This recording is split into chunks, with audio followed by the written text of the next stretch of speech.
And we're seeing an epidemic of clutter that we've never seen before.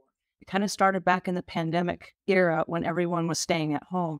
And they started opening up their scary rooms and their closets and their storage units. And they started going through stuff to try to come up with, let's resolve some of the stuff that we've been hanging on to for a long period of time.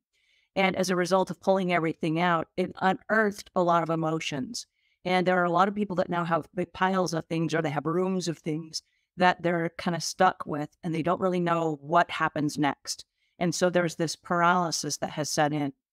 So one of the things that we're going to talk about today is the paralysis and where it comes from, and then some solutions and strategies to try to overcome it. And so if you are working with a professional house cleaner, this is a conversation we're making it safe to have. Okay. We don't want you to chunk everything inside that room and close the door and go, oh, the cleaner is coming.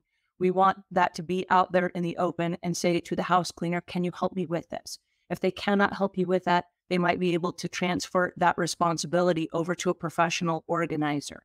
So there are professional organizers that we've invited to this call as well. Over the next several weeks, we will be having them on our show so that we can ask them questions and we can interact with them and learn what their processes and methods are. If you are a professional house cleaner, or you are a professional organizer or a mental health professional, or you are a medical professional that deals with hoarding and clutter, we've asked you to come join our show as an expert so that you can share with us some of your experiences and help us with this. Because this, like I said, is an ongoing issue since the pandemic.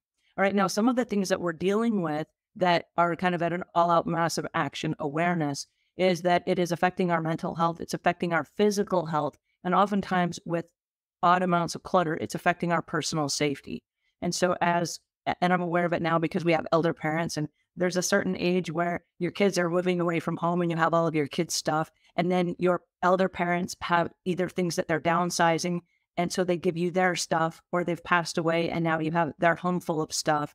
And innocently enough, there are people that have never been hoarders, they've never been clutterers, and now for the first time, they're kind of trapped in this era of, yikes, I have all this stuff.